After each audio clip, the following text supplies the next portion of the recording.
ECU? R. Do you bleed purple and gold? Are you ready to hoist the colors? Hoist the colors!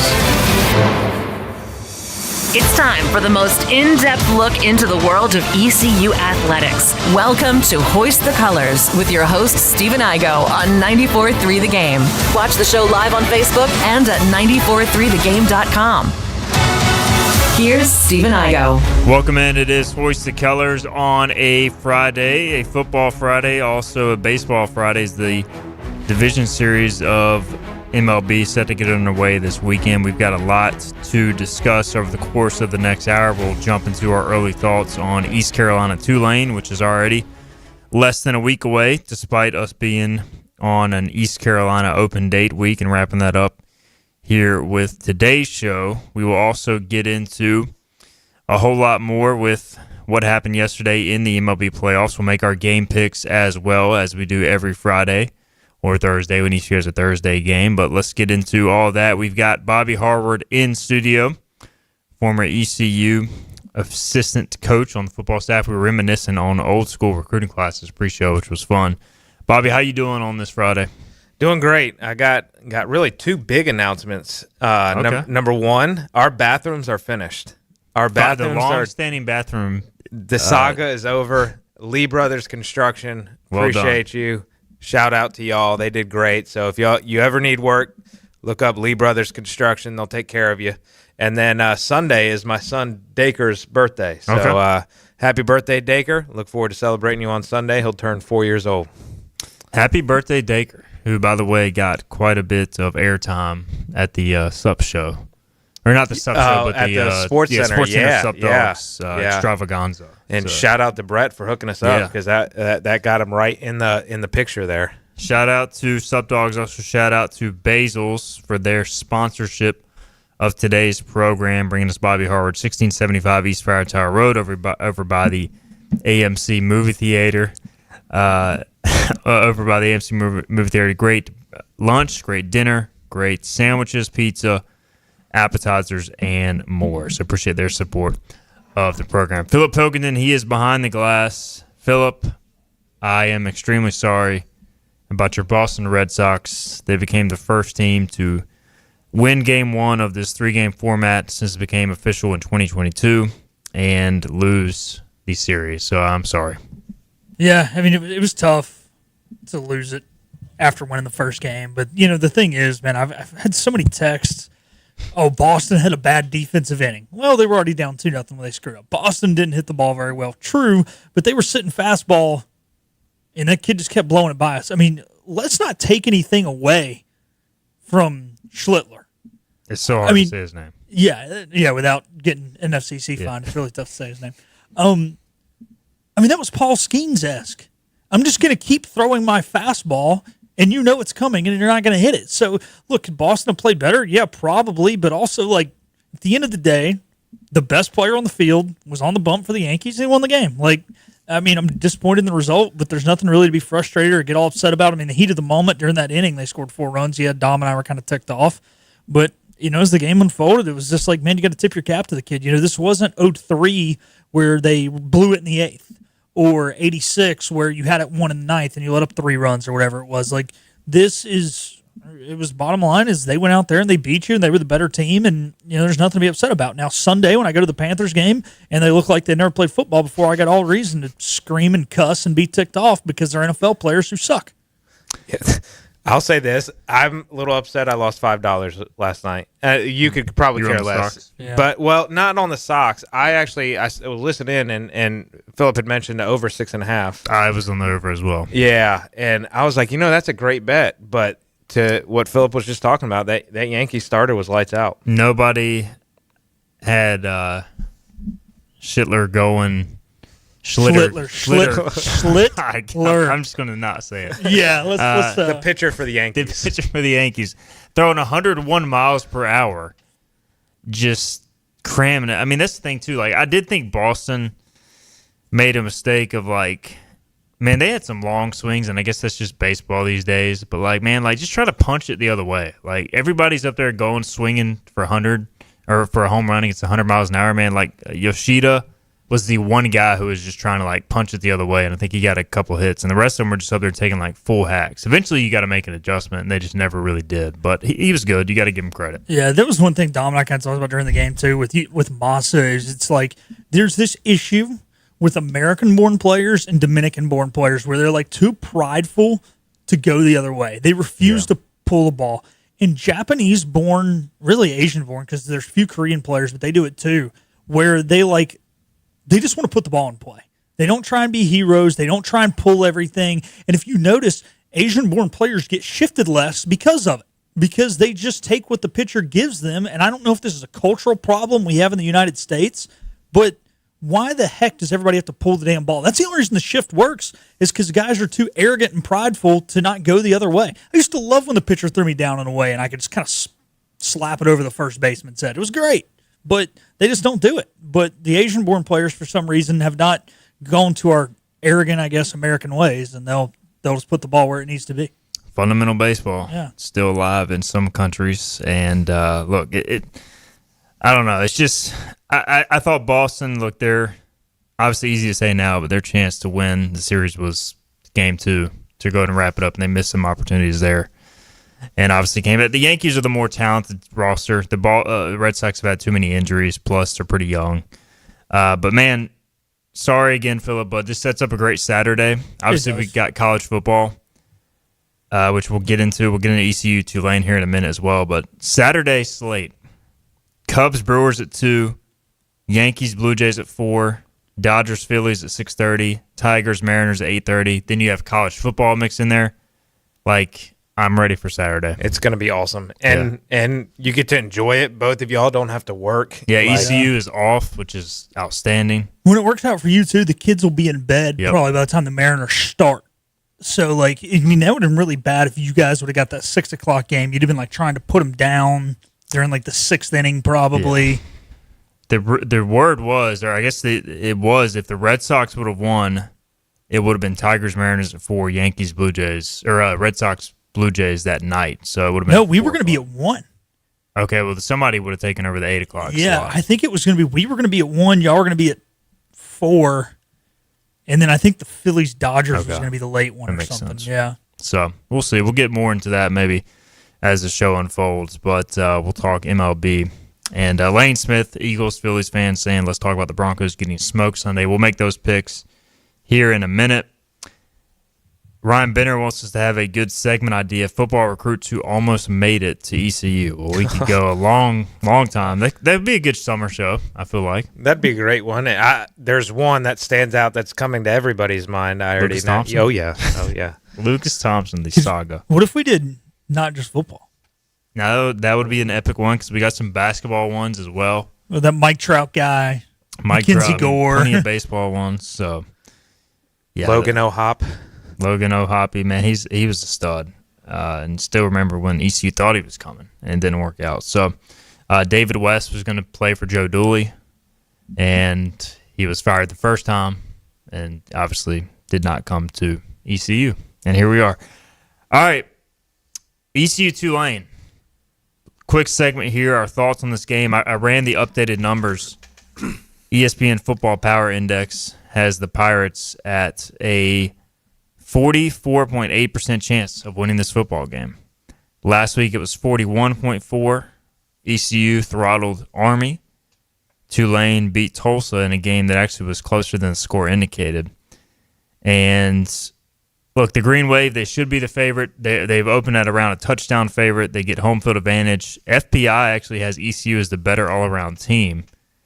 Tulane's rated higher in offense and special teams. ECU's rated 12 spots higher in defense, but they're pretty much about even, with ECU overall being a tick better. Your thoughts, Bobby, on this game? We're still a ways out, but I know you've watched some Tulane film already, so what are you seeing from the Wave? Yeah, I'm actually glad ESPN's numbers say all that, because probably the percentage for ECU to win, I'd say, is 44% on the road. Tulane's still a solid football team. And the fact that FPI says that ECU is a better football team, I took away watching the game against Tulsa and some of the highlights against South Alabama and came away thinking ECU is the better overall football team, surprisingly enough. You didn't go in thinking you'd feel that way, probably. No, I did not. I thought I was going to see a lot better Tulane team than I saw on film. Now, I'm going to say all that and say this is still a really solid football team. They're going to be ready to play. And the thing that they have the advantage is they know how to win these games, and they've won these games before. So I think that does give them advantage. I mean, as mentioned, I watched Tulsa, highlights of South Alabama. South Alabama missed a 2-point conversion to send that game into overtime. And that's the same South Alabama team that just lost by 18 to Coastal Carolina. That's not very great.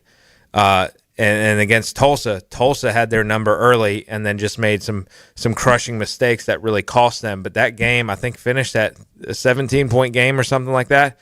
That was not a 17-point game. That was much closer than that, which, looking ahead a little bit, Tulsa, I still think is just going to be a dogfight when they come here Thursday night. But kind of some takeaways on Tulane of what I saw.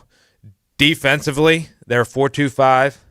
They're a very aggressive defense, meaning those guys just go. They are aggressive. You sent me the blitz numbers from PFF, and they are a little aggressive in the blitz, but they just play so aggressive. Their safety cheats downhill. He's flying to the football. Their backers are shooting gaps. And so I'm kind of looking forward to seeing – I'm thinking gap scheme could be very successful against this crew. They are up front on the D-line. Tulane is not huge, and they do seem to stretch well in terms of that outside zone or stretch zone. So I feel like Tulane will have an advantage up front, but if we can get some gap scheme runs going. The other thing that with their defense, Tulsa was getting them on tempo. Tulane could not get lined up, and also they were driving the Tulsa O-line was driving Tulane off the football, which also surprised me because I feel like no way Tulsa should have a better offensive line than the Pirates do. So that was another takeaway. And then offensively, I was surprised how heavy reliant they were, the Green Wave are on the run game. I knew, Retzlaff, I didn't know a ton about him, but obviously he's a talented player. I sent it to you. 7 rushing touchdowns compared to 2 passing touchdowns. They're a pro-style offense. They just run it. This pro-style sets, they just run it out of pistol and shotgun. They motion about every single play, whether that's shifting a receiver, shifting tight ends and backs, a lot of heavy personnel sets, 2 backs, 12 personnel. And where I think they can really get you is play-action pass game. Because they run the ball so well, they're disciplined in it. They'll take their shots downfield, and then I think it's Omari Hayes is their difference maker. Once he gets the ball, you got to wrap him up. I do have one question for you. Yeah. You mentioned us going to gap scheme. Mm-hmm. I've kind of been thinking maybe we need to do that in general, and I'm not disagreeing with what your point is that they're vulnerable to it. But do we have that in our playbook? I mean, have you seen John David Baker run gap scheme? I mean, is that something that can be implemented in a week? I know it's a bye week, but these guys are in class. There's a lot of rules. I mean, it's not the NFL where they're in the facilities 8, 10, 12 hours a day. Do you legit think that we can make this change? I guess is my point. I mean, I want the change. Yeah. But do you think it's realistic? I mean, that's a valid. Do I want the numbers on ECU gap versus zone run according to PFF? Yeah, Okay. Go for it. All right. Zone runs 121. Gap runs 59. I don't think we've ran. Have we really ran Now- 59 gap? 11 of those are Caton Hauser. Okay. So that would bring the number down to 48. But Jenkins has run 14 gap runs, Montgomery 16, Marlon Gunn 5. So still heavy, predominantly zone, like 66 to 70% zone. I mean, it's probably true, but I guess here's my point is like, I feel like it's been very basic gap stuff then if it has been Probably gap. so, yeah. I mean, like, have we ran a trap play? Have we ran a counter play? Like, those are the type of It's almost more like sweeps. Yeah, you it's know? sweeps, which, Yeah. and kind of stretch runs can sometimes be, like, sometimes they look like outside zone, sometimes it's off tackle, which is a little bit more of is a gap concept, but it depends on how the tackle does and how it's defended. I don't know. I just haven't seen, like why have we not ran a counter with a pulling guard Yeah, yet? I That's haven't seen many gap pulling football. linemen this whole year. Yeah. Yeah, you see with Caton, they'll run the quarterback power and that sort of deal. And to answer your question that you had asked, Philip, to your point, I felt like, we saw a lot more gap scheme last season than we have this year. But you probably, based upon the numbers from PFF that Steven just shared, you probably want to see that closer to 50-50 this week to kind of get it evened out because obviously they have it in their arsenal. and you probably rep it a little bit more, and that's what helps too, coming off the bye week as well. So you have an extra week of preparation, but you're hopefully getting that more to a 50-50 percentage rather than the 65-35, 70-30. All right, the name to watch on defense, a couple names for Tulane. Santana Hopper, former App State transfer. Again, not the biggest defensive lineman, but he is explosive. He has 18 quarterback pressures on the season through 5 games, 2 sacks. They also have an edge rusher, Harvey Dyson, number 5, with 13 pressures. He's graded out as an elite pass rusher through 5 games. So they've got some guys who can get after the passer. I would say, like you said, more twitchy than big up front. Mm-hmm. And Hopper was a guy who at one time was committed to ECU, flipped to App State, and then now is at Tulane. And he's a bit of a freak. So ECU would need to know where number 29 is. Santana Hopper played here last year as well. So I feel like this is a decent matchup for ECU with Tulane being predominantly run-oriented. But I do, anytime you factor in the quarterback in the run game, it's a little bit of a different animal, similar to what we saw versus BYU. But we also saw in that game, play action pass, you can get, if you overcommit to the run, which I do think ECU can do at times, you can get burnt too. So they're going to have to be disciplined. Yeah, 100%. And, speaking of the quarterback run game, a lot of his stuff, too, is just escaping the pocket and taking off scrambling. So pass rush lanes are going to be particularly important, making sure you stay on your dot and contain quarterback. And then, there's that fine line of being aggressive to control the run and not just having safety shoot up and getting nailed with posts behind. One thing they try to hit quite a lot, similar to what we saw in BYU, different types of wheel routes, whether that's slot wheel or that's wheel out of the backfield. They did try to do that quite a bit as well. I would expect to see that after the Army and BYU tape. For sure, for sure. Last year, just actually looking at the numbers, guys, I find this curious. Last year, according to PFF, ECU ran 203 gap run plays versus 202 zone.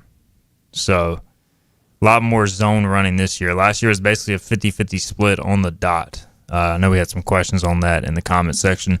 And maybe the guards, the linemen aren't quite as comfortable doing that this year. Or the backs. You would think the backs, if they're struggling to hit the hole in the zone running scheme, you would almost go gap, because then they'd be able to know exactly where they're running. Yeah, exactly. You're not pressing and then finding the open zone. Yeah.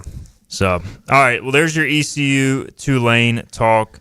Corsair adds one of the biggest factors in the game is possibility of the fact they're playing in New Orleans. Well, certainly home field advantage. Here's a question for y'all before we take a break. And I know you watched the Duke game, Phillip. Tulane, did they have a noticeable home field advantage in that game? I mean, we were on air, so I was watching it, but we were on during the pregame show during that, so I was only half.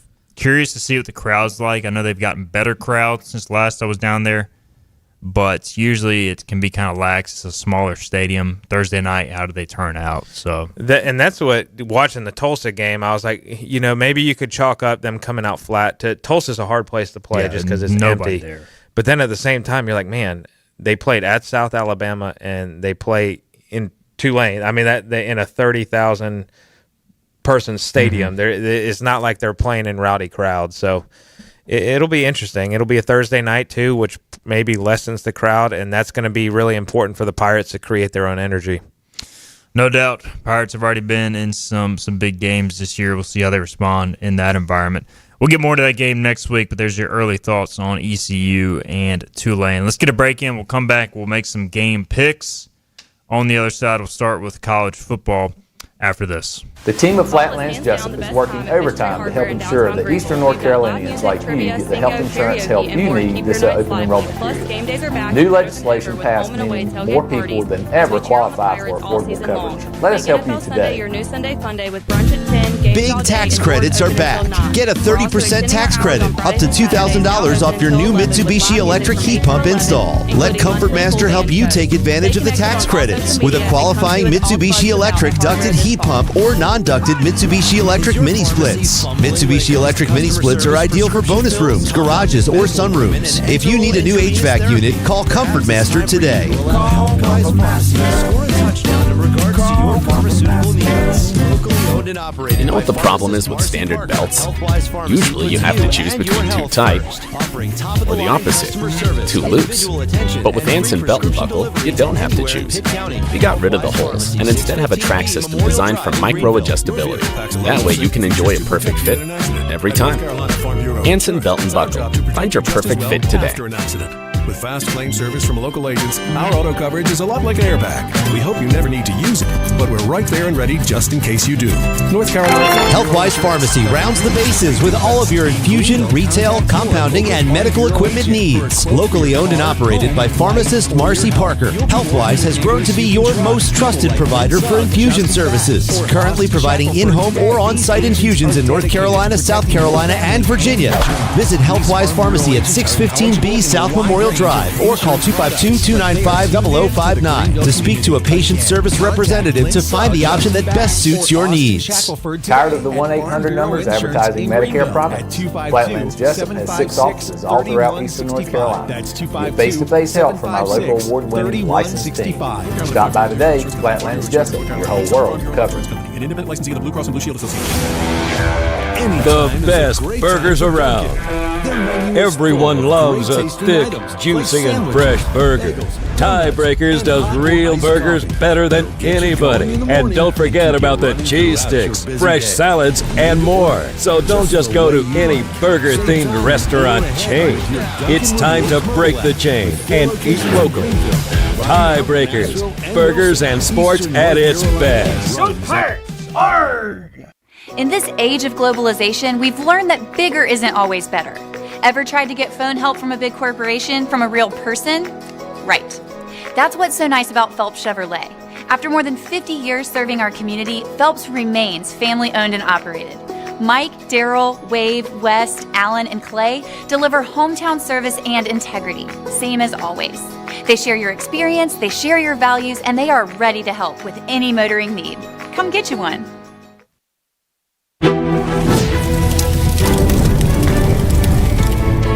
Voice the colors that Back in. Hoist the colors on a football Friday. No ECU football this weekend, but we will have ECU football next Thursday. So we talked ECU-Tulane in segment 1. We'll get now into our game picks, which, by the way, have been quite awful. And here in a minute, I'll ask Philip how we're doing.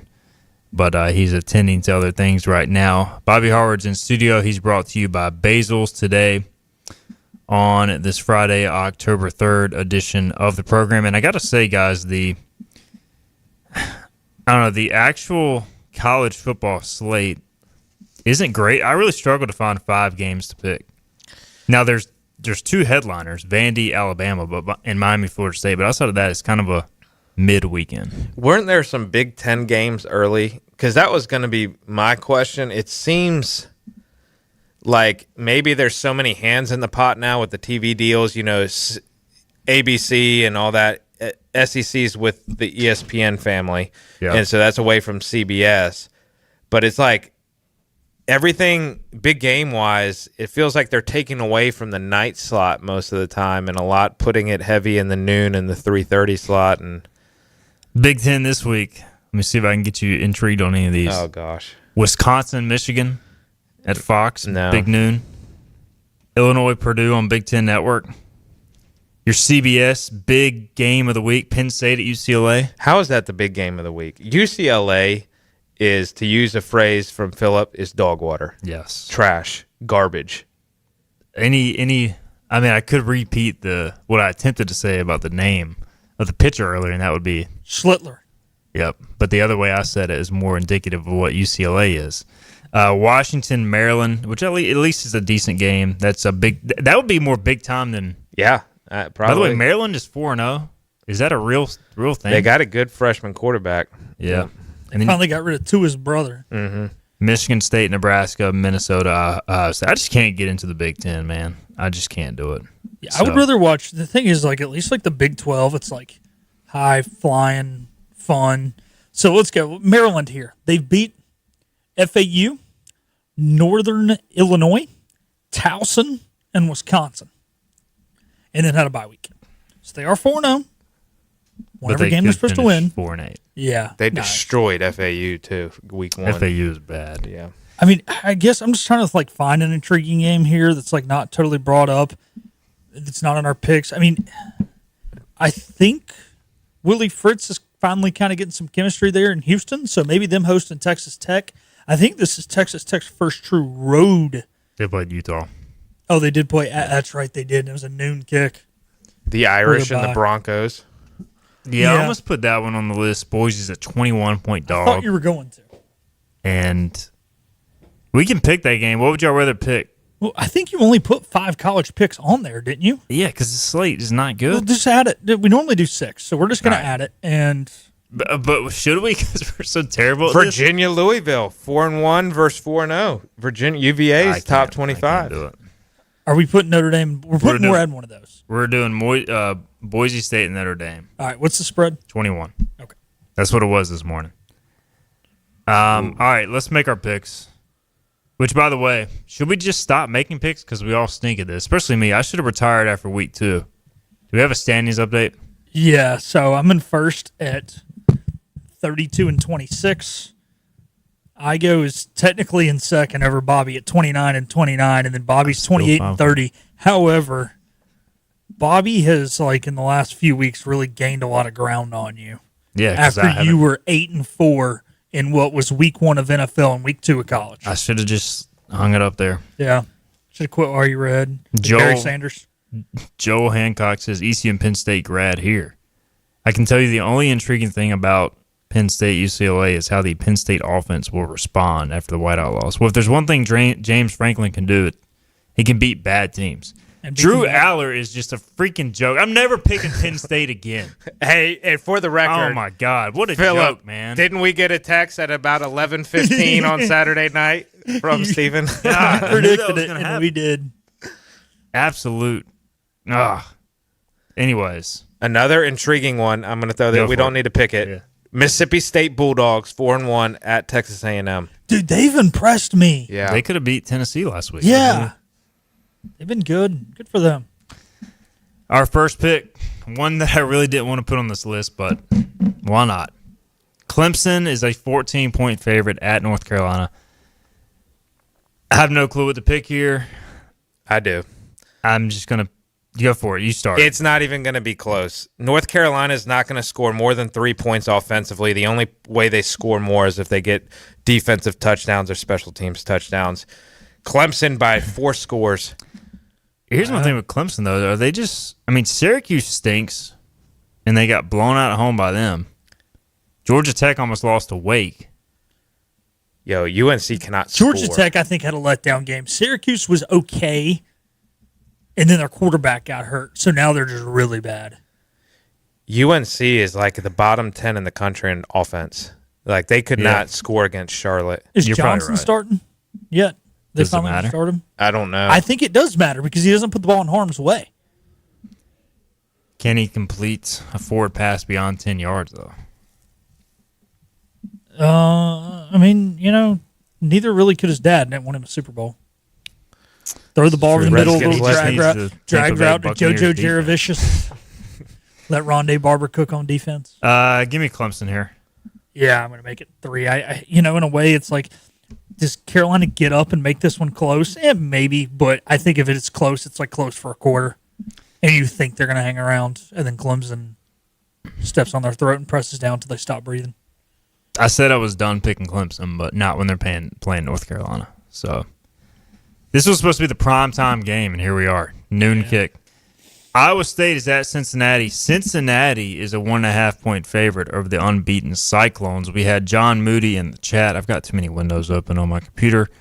John Moody said Iowa State money line is a hard one not to take on this weekend, and I would agree. Yeah. That said, Cincinnati really gave away the Nebraska game, and I feel stupid continuing to pick against Iowa State, but I think Cincinnati's pretty good. They have a road win over Kansas. They're coming off that game, which should give them momentum coming back home. Should be a fun atmosphere. Nippert Stadium, buzzing. It feels like a tricky line, and I'm taking Cincinnati as a result. This line is very fishy. It shocked me when you sent this over, but I'm going to go the Cyclones because the Cyclones have been an established program for like 3 or 4 years now. They're used to these games. Mm-hmm. They win these games. Cincinnati's new to it. Give me the Cyclones. Yeah, I'm with Bobby on this one. I'm going to go Iowa State as well. Chase Sowell, game, losing drop. Cincinnati wins. Yikes. Texas is at Florida. Texas is just a 4.5-point favorite. Ridiculous. But Florida, Hook 'em. You going Texas? Oh, yeah. Florida just kind of like hangs around in these games for no reason. Like they might hang around and Texas will score late and win by 10. It's always like 13-7 in the fourth quarter. Can Arch Manning, can he like actually do anything? Mm-hmm. This is going to be the question. That's going to be the defining question for this game because it's going to be almost as good of a defense as he faced at Ohio State week 1. Yeah. I mean, I'm going Texas here. I can't take Florida in its current state. I think Texas like will score on defense and win 17-10 or something. I don't know. Chomp, chomp. Archie boy throws a pick 6. Oh my goodness. Give me the Gators. Billy Napier saves his job. He saves his job because that's the thing. They were in it against Miami. They're in every game. They were in it against LSU. They're back at home now. They get over the hump. They ride for Billy Napier, and Florida fans are pissed because ticked off because Napier's going to keep his job. Florida coming off He's a bye. not keeping his job. Never doubt Billy Napier off a bye. Said no one ever. They at one time said Ron Rivera couldn't win off of a bye, and he went into Seattle at 4-25 and beat the Seahawks and made the Panthers 5-0. All trends come to an end, good or bad. There you go. Boise State, speaking of long road trips, is going from Idaho to South Bend. Notre Dame's a 21-point favorite. Just give me the Broncos here. Look, I'm getting 21. Notre Dame seems to struggle in these group of 5 games at home, although they should be up for Boise. And Notre Dame really can't afford any letdown. They need style points. But I'm just going to – if I get 21 points with an established program like Boise, I'm taking it. Bobby. That's a wise choice, but I'm going to go the Irish. I'm going to go with my heart here. You're right. They have to have style points to make up for the 0-2 start, even though that was 2 top 6 teams in the country that they lost to. But they still need to put them on, and I don't know if Boise is as good as they've been. So Notre Dame, 3 of the last 4 years, has lost a home game to a group of 5 opponent. I do not think they lose, but I will tell you, those men up front for Boise State that hung with Oregon last year are still there.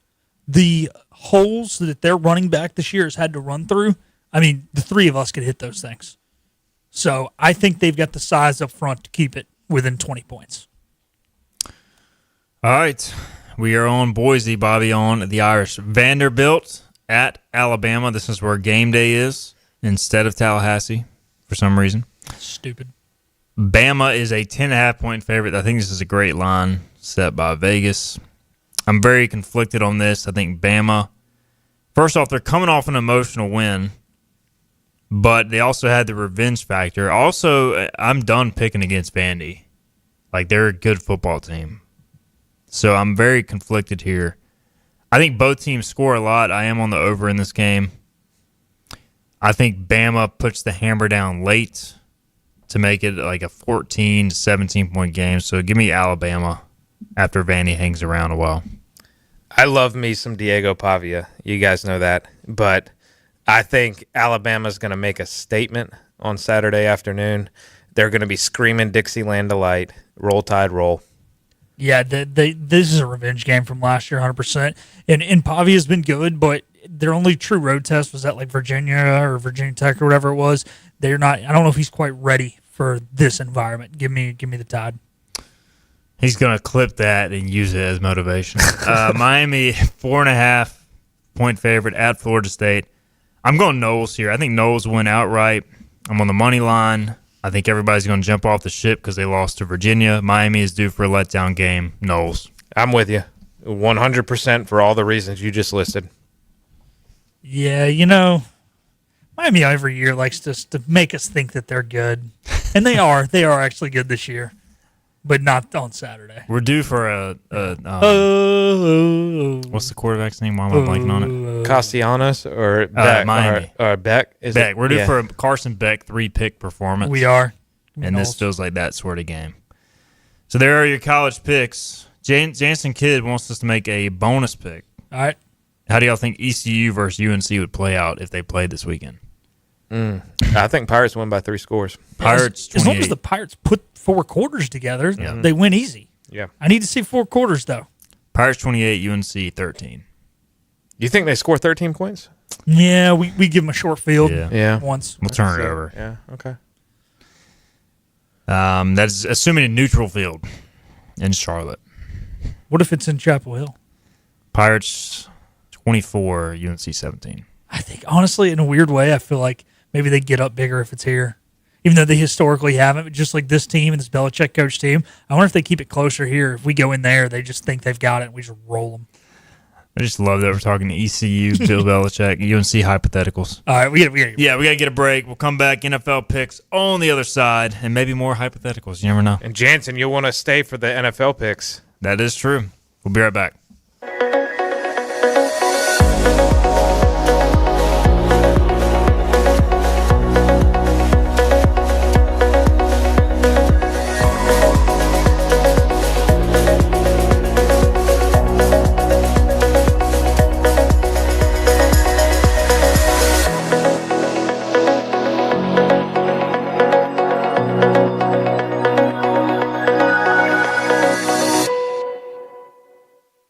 Storm season is approaching. North Carolina weather can damage your roof, and before long, a small leak can turn into a big problem. Your home is one of your biggest investments, so protect it with Wells Home Improvements. We work with all insurance companies for a hassle-free roof installation experience.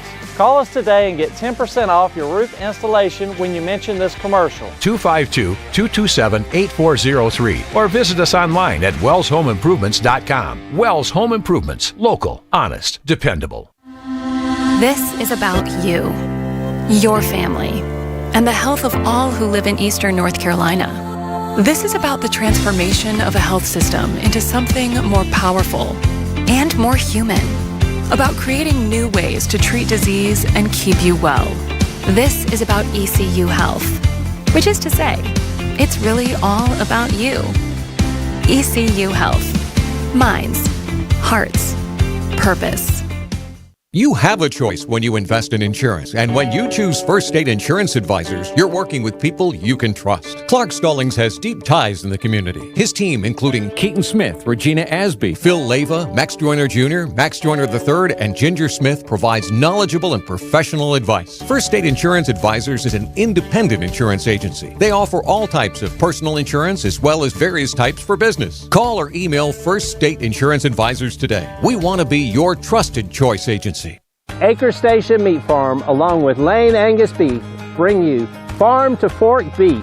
Stock your freezers now with affordable beef boxes just in time for the grilling season. Farm to Fork Beef brings quality local beef to your family.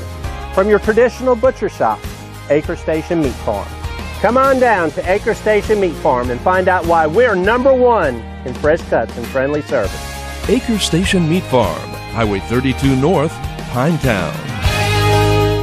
At National Finance, we're all about hometown support, just like ECU football. National Finance helps us win on and off the field. They've got your back when you need it most. Fast, easy personal loans for life's big plays. And just like us, they're committed to Eastern North Carolina. National Finance, proud supporters of ECU Athletics. Visit nfcmoney.com for loans as fast as today. Get ready to board. We're live with Stephen Igo on 94.3 The Game. Now, back to Hoist the Colors. Welcome back in. Third segment here. We've made college picks. We talked ECU. Let's make some NFL picks. We'll dive right in because we're running a little behind. Broncos at Eagles. Lane Smith's Philadelphia Eagles. I think they've won 18 games in a row. Only Big Four sports team in all of America to not lose in 2025. Must be nice. does that mean they're due for a loss? Philly really hasn't looked that good, but they just find ways to win. They're 3.5-point favorites against Denver on a short week. Denver looked much better. The Bengals are a dumpster fire, much like UNC. But this is a tough trip, short week. Denver has not won in Philly since 1986. Wow. So that would have been Elway against, was Jaworski even still there, or is he gone by then? And the average loss has been by 20 points. Oof. Yikes. So I was honestly going to pick Denver in this game until I read those stats this morning. Give me Philly. I think this is a tough game. I do think Denver, like even though they lost to the Colts and the Chargers, they could have easily won those games. They could be 4-0. I think they could very easily win this game if they don't make mistakes. But I don't trust them in one-score games. Until they go out and prove they can beat a good team in this spot, I'm going to take the opposition, even if they might lose by a field goal. Well, I was going to say, you don't need to win one-score games to lose by a field goal, which is how I see this playing out. And I see a Jaquan McMillan interception. Okay. Jalen Hurts picked off by Jaquan. So you're picking Broncos. Let's ride. Denver? Okay. Yeah. We don't say that anymore. I'm sorry. I'm not taking that bait. Sorry, Bobby. I'm going Philly. Or sorry, I go really. That's fine. I expect a loss here, so I'll be super happy when they win. Orioles. Dolphins are at the Panthers, not the Orioles. The Dolphins are a 1.5-point favorite. This is a disgusting game. I'm sorry, Philip. I will not watch a second of this game, but I will take the Panthers at home. What do the Dolphins even do? I know they just won, but with Tyreek Hill out, are they going to do anything fun? Are the Panthers going to do anything fun? Just give me the Panthers. No, Dolphins. I think there's too much team speed on the Dolphins for the Panthers defense, and there's no trusting Bryce Young right now. I'm so torn. So I think the Panthers have a better locker room chemistry than Miami, but it's like one of those things, winning cures all. So are they back together now that they won a game? I don't know. Are they back together more that Tyreek Hill got hurt? I don't know. Honestly. But he was a turd bird in the He locker room. was, man. I don't know. I really don't. I've been back and forth all week on this. Come on. You're stupid if you pick the Panthers. I'm picking Miami. I don't know. I'll be sending that text at about 4 I o'clock. hope you are. I hope you are. I I hope I'm singing nothing finer than to be in Carolina for a Panthers football game, and you're sending that text. I should probably go to the NASCAR race. Should I just sell my ticket and go to the NASCAR race? I mean, you probably can't even sell it. Probably can't. Go Panthers. Commanders at Chargers. Chargers 2.5-point favorites. So Jaden, give us the injury report here. On the Commanders. Jaden McDaniels. Oh, real quick. Sorry, don't interrupt. Chuba's out, by the way. The Panthers. Chuba is out. Who's the back? Who's the Rico Dowdle? I mean, he's all right. Okay, it's maybe they said injury. Sorry, Bobby. Go ahead. No, you're good. Jaden Daniels playing with the knee brace on, but he should be full go. Terry McLaurin, Noah Brown out. Still dealing with quite a bit of injuries. So but who's he throwing to? Luke McCaffrey. Okay. He's played well. He has. He has. He scored twice. He scored each of the last 2 weeks. Debo Samuel. Okay. Zach Ertz. And then Bill. Don't hate on Bill. Sounds like a lot of short game. Yes. Short pass. Yes. And as we were talking pre-show, the Chargers defense concerns me, but I'm still going to go with my gut. Something has just told me the Commanders are going to win this game. I don't know what it is. It may be wearing burgundy and gold sunglasses. I have no idea. I just think we said it, Jaden Daniels has to win them this game, and I think he does. The Chargers, they don't really have a home field advantage outside of the travel. We always talk about the travel there, travel back factor, but they were in New York last week. They were. I could see the Commanders win this game. Look, the Chargers are a team that they're going to play a lot of 3 to 7 point games, but the problem is I just think they're too complete of a team to lose at home to the beat-up Commanders. Now, wouldn't shock me if Washington wins, but if I'm getting 2.5 with the Chargers at home in the spot, I'm taking it. So I'm going Chargers. Same. I don't think they will lose back-to-back weeks. Texans. The Texans are a 2.5-point favorite at the Ravens. Now, what's the deal? Is Lamar Jackson less? He's probably out. He is probably out. Has not been announced, but he hasn't practiced all week. And can we asterisk this? If Lamar Jackson plays, we switch it? Because I'm going Texans. Wow, I had in my pick'em pool, I had the Ravens with 14 confidence points. You need to check reevaluate that and not. I mean, I knew he got hurt. But I didn't know he was still You're saying he might miss 2 to 3 weeks. Oh, yeah. Let's slide this down to the bottom. And their defense has not looked good because I have them for fantasy, and they've just been garbage. But the Texans haven't looked good either. No. I just don't. And if he can't go, I think it's Cooper Rush who is starting for Baltimore, by the way. Which, like, I guess amongst backup quarterbacks, he's not the worst, but he's definitely not the best. Here's the thing. They're just going to try to line up and run the ball. Please activate Keaton Mitchell. What are we doing, Baltimore? I mean, this is getting to the point where it's a little ridiculous. The guy's averaged like 8 yards a carry in the NFL. I understand it. If he struggles to block, just give him the rock, man. If with Lamar out, maybe they finally activate him. I'm just going to go Ravens here. Even without Lamar, I'm taking Baltimore. I don't trust Houston on the road. Well, yeah, Bobby. Are you doing the? I'm going Texans. Yeah. If Lamar plays, we'll flip it. If Lamar plays, we'll flip it. I'm with you. I don't think their offense is great. I think their defense is good enough, though. This may be an under game. You take the under. Yeah, it's gonna be low scoring, but it's tough to move the ball in that stadium, man. I don't know if the Texans are ready. I'm going to take Baltimore at home, regardless of who starts at quarterback. They ain't starting 1-4. That is crazy that they could legitimately start one of these teams is starting 1-4. We thought they were both Super Bowl contenders. God, C.J. Stroud has been such a disappointment for my fantasy team and for Texans fans. Chiefs at the Jaguars, Monday Night Football. The Chiefs are a 3.5-point road favorite. Did they find their mojo by beating up on the Baltimore Ravens? I don't know. The Jags have been kind of sneaky this year. How you feeling, Bobby, about Jason Kidd's Jacksonville Jaguars? I want them to win. I really do. I don't know. I was looking at the Chiefs' scores earlier this morning, and I feel like they've been playing better as recently. Now, granted, who was it? The Ravens were injured, but still, they beat the 49ers in San Francisco. Now, as Philip always says, it's the way back. And how hype is Jacksonville really going to get on a Monday night? That's what I'm saying. Like, what is their home field advantage meter? Like a 5 on a scale of 1 to 10? Yeah. I mean, they got a cool little pool that you can sit in and hang. Does somebody else want to take this first? I'm not taking this I'll take it first. Kansas City, come on. Yeah, I'm going Chiefs here. I'm not overthinking this. Chiefs are a better team. And how often have the Jags been in that spot?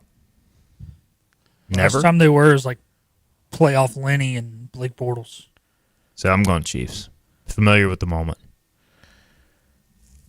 I'm going to go the Jags. I'm going to zag. I'm going to zag. Give me Liam Cohen.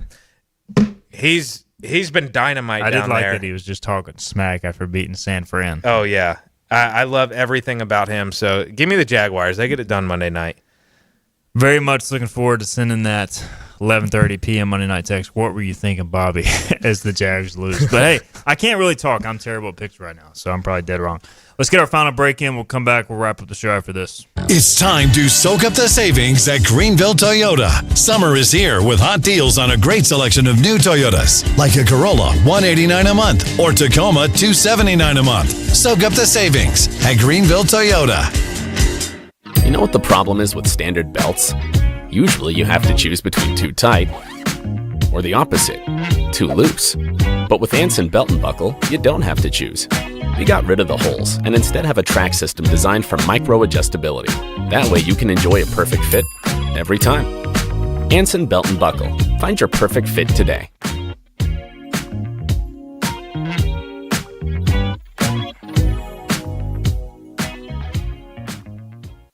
Daughtridge Gas and Oil has been your dependable propane supplier for 95 years. Their trained technicians can service and properly install all your propane and natural gas appliances. Plus, Daughtridge Gas and Oil is your backyard expert with fire pits, grills, smokers, and more, including quality outdoor furniture at their Greenville Patio and Hearth Shop at 1901 Charles Boulevard. Go by and see the knowledgeable staff at Daughtridge Gas and Oil for propane delivery or call 756-1345.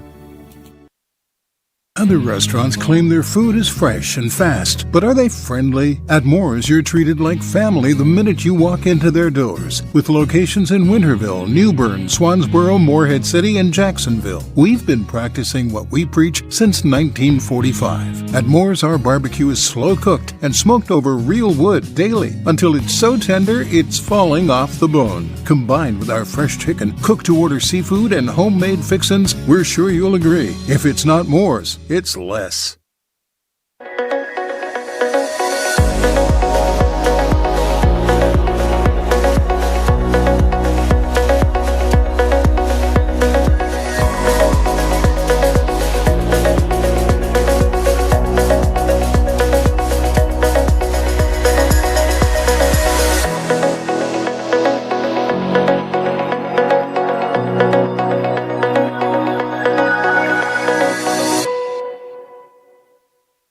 My hair is definitely a reflection of who I am.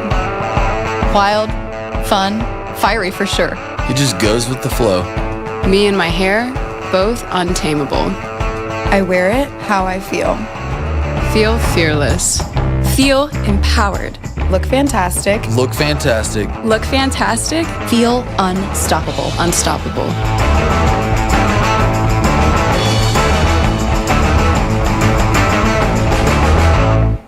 The sun is out, and so are the deals at Greenville Toyota. Soak up the savings on a hot selection of new Toyotas, like a Camry, $229 a month, or RAV4, $289 a month. Soak up the savings at Greenville Toyota. Oil and gold, we're the purple and golds. Yo ho ho! And we're back to Hoist the Colors with Steve and Igo on 94.3 The Game. Final segment here, Hoist the Colors. We've got Bobby Harward. We've got Philip Hilkinen. Shout out to Basil's for sponsoring today's program. All right, I've got the questions that you guys sent yesterday. Corsair wants to know about transfer portal needs and transfer portal approach and NIL allocation for next year. I've got them saved. I've got them screenshotted. We're going to answer them Monday. I'm sorry. I'm not. Let's just put it this way, to be clear. We're not trying to dodge the questions. These are just, each one of these questions is a whole deep segment. Dive. Yeah, these are deep dives. We can't just. And Monday's a good time to do it. Yeah. Because we won't have a game to react to, as Philip was saying during the break. We were debating whether should we tackle it now. We only got like 5 minutes. So instead, we're going to talk MLB, which, hey, Pirates are participating. And unfortunately, Gavin Williams is out. We got Yankees, Blue Jays. I feel like, honestly, this series is going to come down to Jeff Hoffman. Like, I'm not trying to be overreactionary there, but he's their closer. I feel like he's been up and down all season, and like so much of these games come down to leverage innings by your bullpen. These feel like two evenly matched teams. Philip, you can speak on them more, and you're an AL East guy too as well, Bobby. And I know that Jeff Hoffman once tried I can't stand Jeff Hoffman, and I cannot stand the Toronto Blue Jays. The dugout or something like that. Blew a kiss. Blew a kiss to the dugout. I can't say what I want to on air.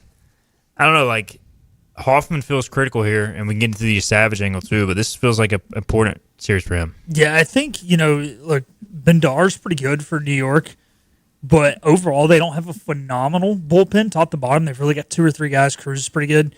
And I think there's going to be some of those situations where I think Toronto's bullpen is better top to bottom. There's going to be a game where they're up 7-5 because they scored on New York's bullpen, and he's going to get the ball, and it's going to be, hey, go close this out. And then there's also going to be one of those situations where the starter goes 7, they throw their setup man, and they're up 2-1, right? And he's going to have to win those games. So it's huge. Also, another thing I bring up, shout out to the Yankees. First time in sports history that Boston sports fans are pulling for a Canadian team. So the fact that you guys beat us to go play the Blue Jays, we're pulling for a Canadian team first time ever, unless it's like the Oilers playing the Habs or something. So, another thing the Yankees I still won't pull for Canada. I was going to say, who are y'all?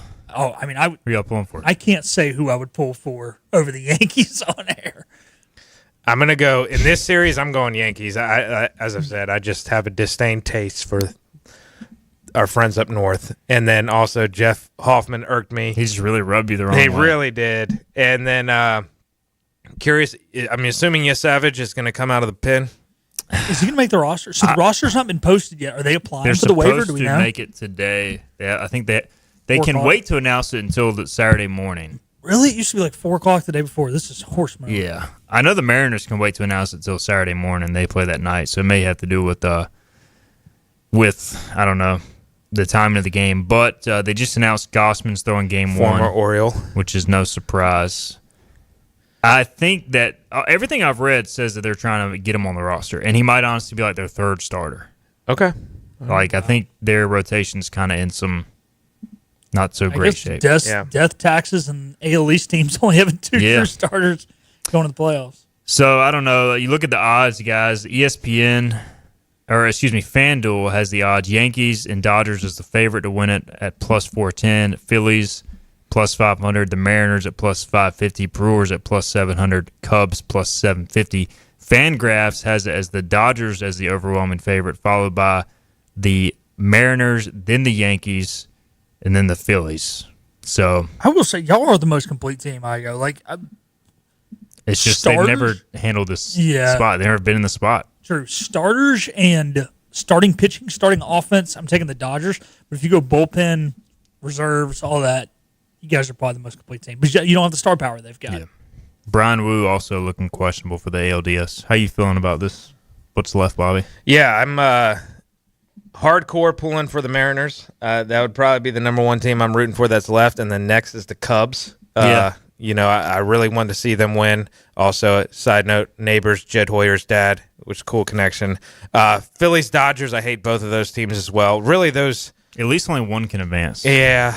God, I can't stand those teams. I will say, if the Brewers... I'm probably pulling for the Cubs, too, but if the Brewers make it out of that series, I'll happily pull for the Brewers. Yeah, for sure. Yeah. But no doubt, the M's, I just want to see them get it done. That's going to be an intriguing series to me, but excited to watch some playoff baseball again. I know I picked Phillies, Yankees, but I feel like Mariners-Cubs would be a pretty sick World Series.